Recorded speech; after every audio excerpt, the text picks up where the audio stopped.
24 ఎన్నికల్లో జగన్ ప్రతిపక్షానికి పరిమితం అవ్వడానికి ప్రధాన భూమిక పోషించిన వ్యక్తి జనసేన అధినేత పవన్ కళ్యాణ్.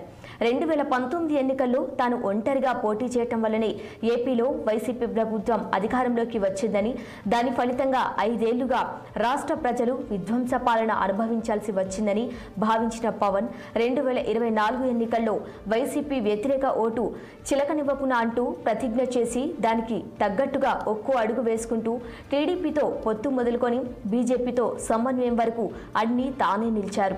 3 పార్టీల సమన్వయంతో, పోరాటాలతో, వ్యూహాలతో అటు బాబు లోకేష్తో పాటుగా ఇటు పవన్ కలిసి 164 సీట్లతో కూటమి విజయాన్ని 100% స్ట్రైక్ రేట్తో జనసేనను విజయ తీరానికి తీసుకురాగలిగారు. దాంతో పాటుగా వైసీపీని 11 సీట్లకే పరిమితం చేయగలిగారు.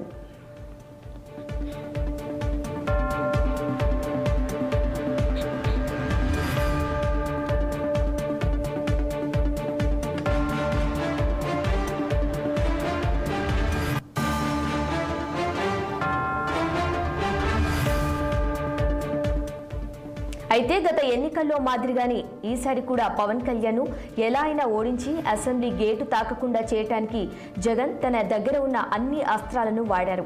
ఇందులో భాగంగా వైసీపీ ఎన్నికల ప్రచారం చివరి రోజు ఆఖరి సభను పవన్ పోటీ చేస్తున్న పిఠాపురంలో నిర్వహించారు. జగన్ పవన్ను ఓడిస్తే మీ నియోజకవర్గ ఎమ్మెల్యేగా పోటీ చేస్తున్న వంగ గీతాను డిప్యూటీ ముఖ్యమంత్రిగా చేస్తానంటూ హామీని కూడా ఇచ్చి 2024 వైసీపీ ఎన్నికల ప్రచారానికి ముగింపు పలికారు జగన్. అయితే ఎక్కడైతే జగన్ ముగించారో అక్కడి నుంచే పవన్ తన విజయాన్ని మొదలుపెట్టారు.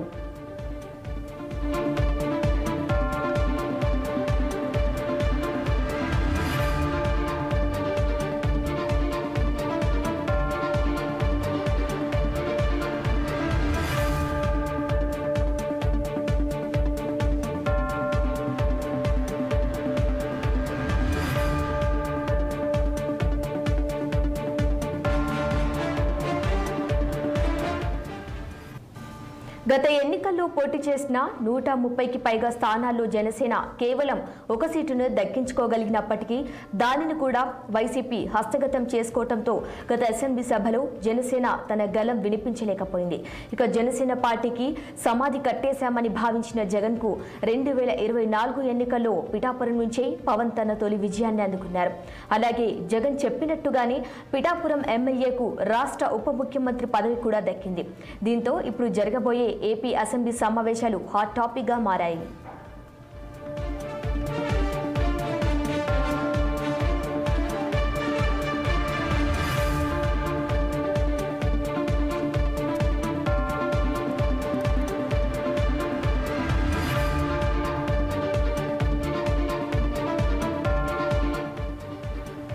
అసెంబ్లీలో చంద్రబాబు జగన్ మధ్య యుద్ధం అందరికీ తెలిసిందే. కానీ జగన్ పవన్ల మధ్య అసెంబ్లీ ఫైట్ ఎలా జరగబోతుందన్నది ఇప్పుడు ఉత్కంఠంగా మారింది. తొలి రోజు అసెంబ్లీలోకి అడుగు పెట్టబోతున్న పవన్ అటు ప్రతిపక్ష హోదా కూడా దక్కించుకొని జగన్ మధ్య ఆరోపణలు, విమర్శలు ఎలా ఉంటాయనని రాష్ట్రం మొత్తం ఎదురు చూస్తుంది. ఎందుకంటే వైసీపీకి ప్రతిపక్ష హోదా కూడా దక్కలేదు. 21 సీట్లతో కూటమిలోనే జనసేన పార్టీయే ప్రతిపక్ష పాత్ర పోషించనుంది. అటు ప్రభుత్వంలో భాగస్వామ్యంగా ఉంటూనే ఇటు ప్రజల తరపున అసెంబ్లీలో పోరాడాలని పవన్ కళ్యాణ్ భావిస్తున్నారు. ఈ కారణంగా అసెంబ్లీలో అసలు జగన్ను పట్టించుకునే నాదుడే ఉండరని కూడా అంటున్నారు.